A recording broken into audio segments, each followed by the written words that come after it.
Nos damos el gusto enorme esta tarde, una vez más, de recibir a Hugo Aguilar, que ya está con nosotros. Él es profe de lengua y literatura, es también de hermenéutica y de análisis del discurso. En esta ocasión lo hemos convocado para hablar sobre la construcción de la identidad, pero en especial de los adolescentes, de los jóvenes, en estos tiempos en donde, bueno, la cultura juvenil nos invade a los adultos. ¿Cómo estás, Hugo? Buenas tardes. Muy bien. Gracias por la invitación. Un placer.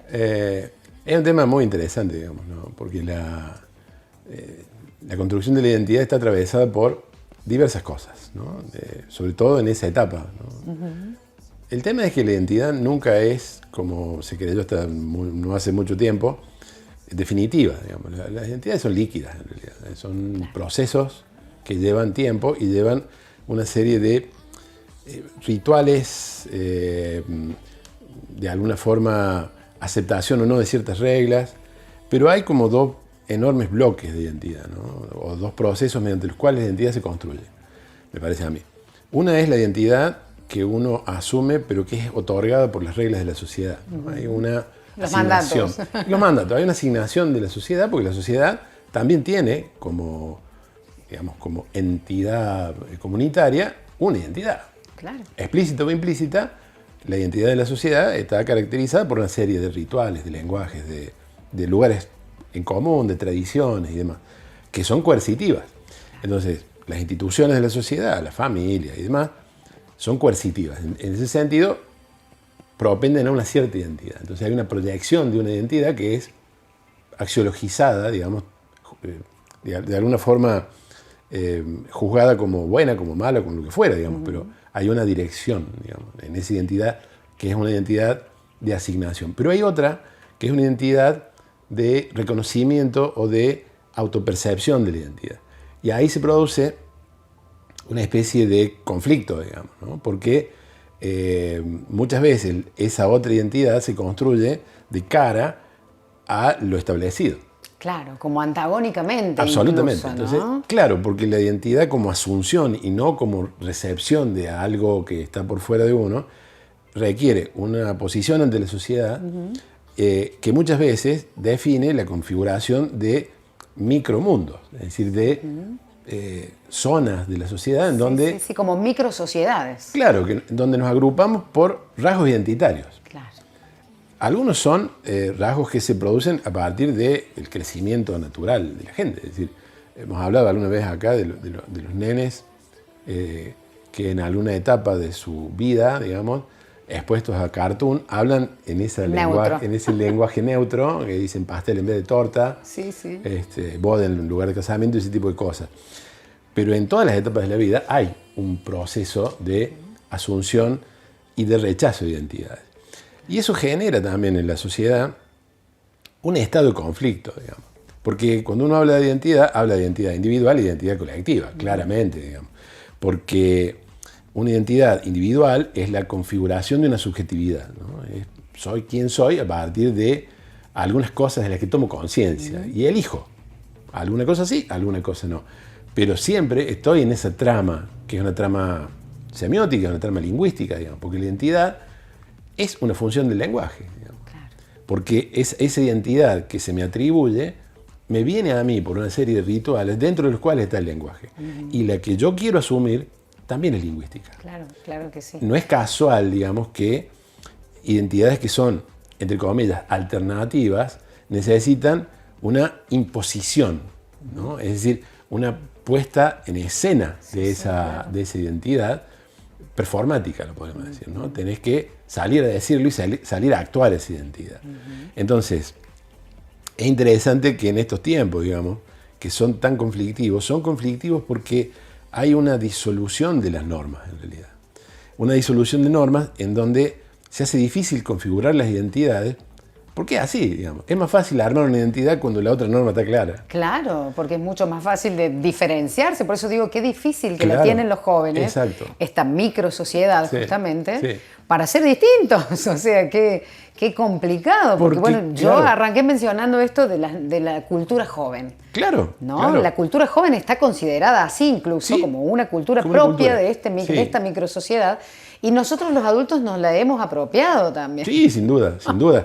Por eso digo que es un proceso bastante complejo, digamos, pero que tiene constantes, ¿no? A mí, qué sé yo tengo una edad en la que cuando empecé a escuchar los Beatles, por ejemplo, ya los Beatles habían pasado. Y me llama mucho la atención, y todavía me llama la atención, que mis amigos más grandes, que sí habían vivido esa etapa, no reivindicaban solamente la música, sino la apertura hacia vestirse de otra forma, claro, peinarse de otra forma. Claro, porque la identidad está configurada por un lenguaje y por un ritual. Entonces, el lenguaje estaba dado por esa música que no era la música de los más grandes, pero también por una serie de rituales, por una serie de marcas, que son el lugar común, las marcas de identidad, digamos. Y eso configura un sistema identitario. Entonces, en todas las etapas de la historia ha habido esa lucha y esa forma de pensarse como distinto al otro, ¿no? Y ahí está el conflicto también, ¿no? Porque el otro, aquel contra, y efectivamente es contra el cual construyo mi propia identidad, tiene la propia y tiene una ventaja. Porque eso pasa por alto a veces, ¿no? ¿A qué le llamamos alternativo? A lo que no está dentro de la normalidad. Lo que pasa es que la normalidad también es una convención. Claro. Porque en un momento deja de ser. Claro, ¿no? Porque claro, es histórica. Se construye constantemente. Absolutamente. ¿No? Como el cambio Entonces, que genera. El rechazo a la normalidad es histórica, porque siempre es diferente. Pero las normalidades también son diferentes. Claro. Entonces, inevitablemente, ¿no? Las identidades son procesos mediante los cuales no solamente los individuos, sino también la sociedad va configurándose de manera diferente, digamos. El problema, me parece a mí, que tenemos en estos tiempos, es que esa relación de la que hablamos siempre, ¿no? Entre el usuario de la lengua y el mundo, está como súper desarrollada, ¿no? En donde la lengua, que es la mediación ante el mundo, es a veces una pared y a veces una puerta, ¿no? Entonces, nos aleja de la experiencia inmediata del mundo, pero nos permite acceder de una forma determinada. Y eso es lengua. El problema, que suele aparecer también, es que hay muchos pensadores que empiezan a pensar después de eso. ¿Qué quiero decir con esto? Vos escuchás cosas muy interesantes y uno empieza a darle la vuelta a pensamientos interesantes. Lo que decía Foster los otros días, ¿no? Foster dice, bueno, hay una especie de reivindicación de la ignorancia. Lo que pasa es que no es reivindicación de la ignorancia solamente. Ese es el fenómeno que se ve. Pero por detrás hay una configuración de la sociedad que también ha sido estudiado, ¿no? Que hay una lingüista norteamericana que se llama Deborah Tannen, que le llamó política o más bien cultura del debate, ¿no? De estar en contra del otro. Y el ejemplo estaba muy bueno, porque decía, bueno, tengo que dar una clase de geografía. Ajá. Entonces tengo que explicar que la Tierra es una esfera. Bien, voy y lo explico, pero necesito traer un terraplanista para que dé la otra opinión. Para que dé la otra opinión. Y ese es un problema, digamos, ¿no? Porque en la cultura de la polémica tenés, no sé, 1500, 1600 años de ciencia versus una opinión. Y en el mundo de la lengua, del discurso social, todas son discursos sociales. El discurso de la ciencia y el discurso de la opinión. Entonces, estamos en una etapa de la evolución o involución de la sociedad en donde las dos valen lo mismo. Y eso lo que hace poner en vibración o poner en disputa es precisamente la estabilidad de las normas sociales. Y no solamente las normas sociales que uno sabe que no son las leyes solamente, que también están en disputa, sino aquellas normas que... Sí, va imponiendo la propia sociedad. Claro, porque son normas que uno aprende como aprende a hablar. O sea, nadie te enseña a hablar. Aprendes a hablar. Sí, lo que llamamos idiosincrasia, ¿no? Claro. Esta cosa que viene, ¿no? Claro. Como de una generación a otra y se va quedando y a veces no tiene ni explicación. Exacto. No tiene explicación porque es implícita. Claro. Entonces, en esa lógica, digamos, una especie de semiosis cerrada que tiene, es coercitiva también. Entonces, cuando construís una identidad, también construís una identidad de cara a esa semiosis del silencio, digamos, a ese estar, a ese sentido común, en donde muchas veces la salida tiene que ver con una expresión artística, una búsqueda de conocimiento de alguna clase que sea alternativa. Entonces, el estado de la cuestión en estos tiempos de la identidad es un estado de disputa, pero un estado de disputa lingüístico. Lingüístico antes que filosófico. ¿Por qué? Uno de los más grandes pensadores del siglo XX decía que Heidegger es que, entre otras cosas, la naturaleza del hombre es ser lenguaje, digamos. Y es cierto. Para nosotros entendemos el lenguaje como un supuesto del que tomamos conciencia cuando nos falta, ¿no? Los peces no tienen conciencia del agua hasta que lo sacas. Sí. Cuando lo sacas, ahí se dan cuenta que estaban más cómodos adentro del agua. Bueno, a nosotros nos pasa lo mismo con el lenguaje. Y con tantas cosas. Y con tantas cosas que damos por supuestas. Sí. Entonces, si empezamos a pensar a la identidad dando por supuesta la existencia de un lenguaje, nos perdemos la mitad de la diversión, porque la identidad es también la construcción de un lenguaje. Claro, ¿no? Tal cual. Bueno, pero en esta etapa tan particular de la adolescencia, ¿no? Sí. ¿Qué pasa cuando falta Sí. ese otro antagónico que tiene que ser el adulto, Sí. ¿no? Porque Sí. es allí cuando aparece esa rebeldía y bueno, Sí, todo claro. esto que más o menos mencionamos. Sí.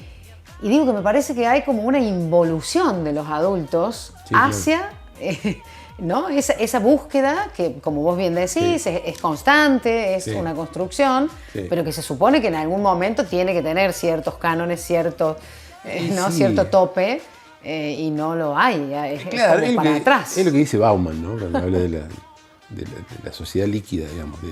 Porque hay como una especie de, no sé si involución, pero sí hay como una especie de contagio de la cultura juvenil sobre la cultura adulta, digamos. Exacto. Ninguno de nosotros quiere ser viejo. No, pero es como una cosa muy de la actualidad. Claro, Convengamos seguramente. que Porque en ha perdido... otras épocas no sucedía. No, porque estaba de moda ser viejo. Ahora ya no está de moda Claro, ser viejo. no. Es como decía mi padre, es una lástima. Dice, yo cuando era chico Quería estaba ser de moda grande. ser grande, dice. Y ahora que soy grande está de moda ser chico. Decía, no le Como pegué que nunca la pegamos. Nunca le pegué, claro. Y pasa eso, digamos. Hay como una transmutación de normas que se van intercambiando en el fondo, ¿no? Claro. Porque es también un proceso de aprendizaje, ¿no? Un proceso de aprendizaje que es individual y es colectivo a la vez, ¿no? Pero tiene que ver con el estado de lo que Verón llama la semiosis, ¿no? Cómo se crea sentido en la sociedad, como en la colectividad más chica, digamos, que es la comunidad que tiene uno cercana, pero también cómo es que funciona en términos mundiales, digamos, cómo es que la comunicación se ha hiperdesarrollado a niveles de inmediatez que no vivimos nunca antes. Y eso, inevitablemente, modifica la subjetividad de la gente. Claro. Hace 30 años, para escuchar una canción, hacía falta una serie de procedimientos. Ahora, la canción salió hoy a las 12 y ya la tenemos cargada en el teléfono a las 12 y 5. Sí.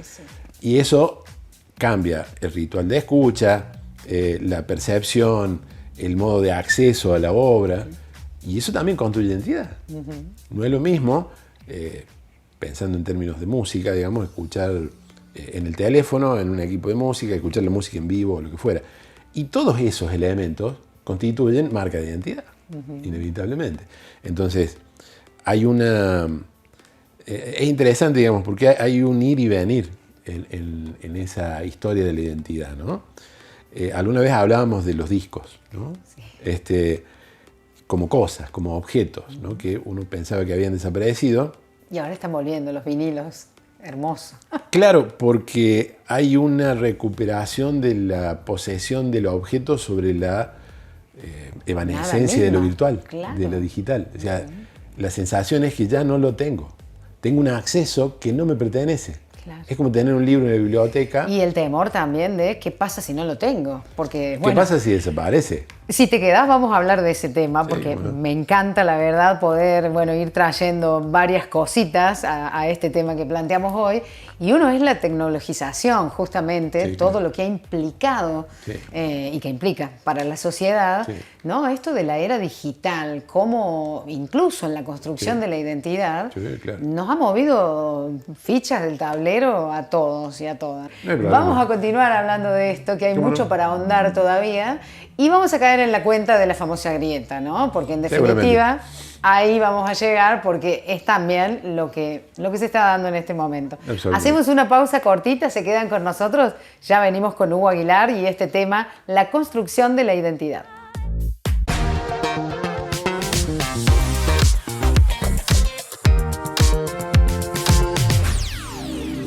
Estamos conversando aquí en la tarde con Hugo Aguilar, él es profe de lengua, literatura, hermenéutica, bueno, análisis del discurso sobre todo, y lo hemos convocado para hablar sobre la construcción de la identidad, pero en la etapa de la adolescencia y la juventud, en este momento tan particular en donde justamente los adultos no nos diferenciamos mucho de esta cultura joven, sino al contrario, pareciéramos ser pares, ¿no? Claro, sí. De estos jóvenes. Y Sí. estábamos hablando de la influencia de la tecnología incluso. Seguro. Que es un territorio joven, Sí, sí. claramente. Es digamos. el que más nos cuesta a nosotros Claro. tomar. Sí, porque nos va dejando atrás, claramente. Nos va dejando atrás, nos Sí, supera, aunque no sí. querramos. Sí, esa es una grieta también. Sí, en sí. el sentido de que ellos manejan con una... Son ciudadanos digitales y nosotros no. Nosotros decimos que la traen. Claro, Ellos la claro, traen a sí, esta cultura sí. digital, ¿no? Sí, sí. Hay chicos que escriben más rápido en la compu que a mano. Claro. El tema es que son dos ejercicios distintos. Escribir a mano es como leer un libro con la diferencia de teclear sobre una computadora o leer en la pantalla. Son cosas distintas, Claro. ¿no? Es decir, Claro. son hábitos diferentes y esos hábitos generan percepciones diferentes e identidades diferentes, digamos. Entonces, ahí hay una distancia, digamos, una distancia de eficiencia en el manejo de la tecnología indudable, claramente, a favor de ello, claramente. A favor de ellos. Bueno, creo que esa es una de las únicas cuestiones, digamos a favor de ellos, porque es tan necesaria, ¿no? Digo, No, esta absolutamente. etapa Sí. de diferenciarse, Sí. de sentirse, bueno, en este momento de la vida en donde hay mucho para descubrir, mucho para hacer, mucho para proyectar, estas utopías. Y creo que no tienen tanto de nada de lo que nombré, ¿no? Tienen muy Tan poco. complicado, tan complicado, Claro. digamos. Para colmo, en un momento en donde se definen para el individuo ciertas perspectivas que son más o menos constantes, ¿no? En esa etapa es donde terminás por definir cierto gusto, ¿no? Claro. En términos de música, de literatura, de teatro, de gusto por la cultura o por lo que fuere, que si no se generan esos términos, después es más difícil. Es como aprender una segunda lengua. Claro. Es más fácil cuando uno es muy chiquito y a medida que uno va siendo cada vez menos chiquito, va siendo más difícil. Se va porque complicando. Claro, se va complicando porque vas perdiendo la capacidad. Bueno, en la etapa de la adolescencia es donde se definen ciertas cosas, ¿no? Y que tienen que ver, digamos, con la posición del individuo en la sociedad con respecto a los productos culturales, si vos querés, ¿no? Que también son parte de la construcción de la identidad. Y yo mencionaba la famosa grieta, digo que es una Sí. palabra que se está usando mucho en la actualidad, que la vemos como algo muy como negativo, ¿no? Sí, Como sí. algo que no nos favorece para nada, Sí. pero que sin duda pareciera que necesitamos estar de un lado o del otro, ¿no? Lo que pasa es que la grieta se construye también sobre una identidad. Claro. En ese sentido, la grieta se ha creado sobre la configuración de una identidad negativa del otro, ¿no? Entonces hay como un dedo acusador, el otro es X, más bien otra letra. Entonces, esa construcción de identidad, como muchas veces pasa, es una proyección de una identidad negativa que se genera y se sigue sosteniendo sobre supuestos. Porque no es que todo el tiempo se está diciendo que está mal, pero estamos suponiendo, porque, a ver, detrás de lo que se dice está lo que suponemos. Y lo que suponemos es colectivo. Entonces, si yo te digo, Juan es bueno, pero vago, quiere decir que yo prefiero que trabaje, suponete vos, ¿no? Claro. Que no me importa tanto que sea bueno, pero es muy importante que sea vago. Entonces, eso hay que modificarlo. Entonces, me parece a mí que hay como una... los teóricos franceses son muy astutos. Tienen un término que es praxema, ¿no? que es un punto de axiologización en la sociedad. Es decir, esto es bueno o esto es malo. Y lo hacemos de manera colectiva. Ahí es donde se construye la grieta, porque los praxemas son palabras. Claro. Son palabras que están cargadas positivo o negativamente y constituyen una identidad colectiva. Pero ¿qué pasa cuando hay cada vez más asertividad, digo, en el discurso Claro. de la gente? Sí, claro. ¿Qué sucede? Porque digo, eso a veces también es hasta nocivo, digo, ¿no? En las Sí. relaciones vinculares. Sí, lo que pasa es que también hay otro ruido que hay, que es el estereotipo. Porque terminamos hablando en términos de estereotipo. ¿Qué es un estereotipo? Es una representación sobre un grupo. Claro. Si el estereotipo es negativo y se constituye en un prejuicio, eso atraviesa nuestra relación con el otro. indefectiblemente, porque voy desde el prejuicio a conectarme con el otro, o incluso a no conectarme de ninguna forma, porque no quiero hablar con el otro. Claro, porque ya tengo el prejuicio. Ya tengo el prejuicio y me quedo en silencio porque directamente no hablo con el otro, que es la peor de las grietas. Cuando el diálogo se termina, no hay comunicación y entonces no podemos construir una sociedad un poco más armónica, digamos. Y ese es un peligro fundamental. Bueno, me encanta conversar con vos, Hugo. Yo sé que la gente lo disfruta muchísimo también, pero sabemos que te estás yendo a la feria de vinilo, que va a arrancar ahora a las 16:30. Ya, hasta... volviendo un poco a los orígenes. Maravilloso. Sí, hasta las 9:30 en el álbum blanco de la municipalidad, donde estamos siempre. Es la 12ª feria. ¡Qué maravilla! Es cada vez más grande. Va a ser una feria donde van a estar los invitados de siempre, la gente que está siempre. Tenemos un fast food, tenemos un lugar para pasear. Ojalá que esté bueno. Un buen tiempo para pasar la tarde ahí. Está bueno. Ese lugar es hermoso, además. Sí, ¿no? sí, claro. La entrada hay que entrar, digamos, no se cobra nada. Uno va, mira, escucha música y charla de cosas. Algún técnico, se consultan sobre equipos, se compra, se vende. Es una feria y a nosotros nos gusta. Y ahí, como decimos siempre, le pusimos feria de vinilo porque fanatismo. Sí, pero hay CD, cassette, VHS, libros. Y están las personas, ¿no? Que ese es el mayor encuentro en esta cuestión que, bueno, justamente mencionábamos, ¿no? Los vínculos y mejorarlos y que sean perdurables y encontrarse en los gustos con el otro. Es maravilloso. No hay nada mejor que encontrarse con otro que tiene la misma locura que uno, dice un amigo mío. Maravilloso. Y sí, claro. Entonces, cuando somos muchos, mejor todavía. Hugo, un placer, como siempre. Gracias por la visita y te esperamos muy pronto. Bueno, con mucho gusto. Nosotros nos despedimos de esta hermosa tarde con buena compañía aquí en Todo para Vos. Les dejamos, por supuesto, la invitación para que nos volvamos a encontrar los sábados a las 14:30 horas.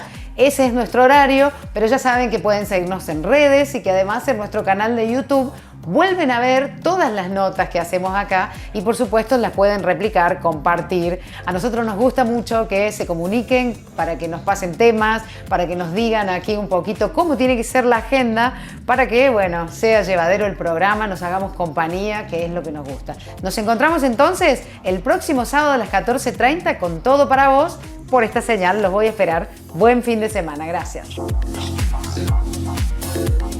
Granja de Ideas, Gestión Cultural Cooperativa de Río Cuarto, hace posible que todo el contenido de este programa sea interpretado en lengua de señas.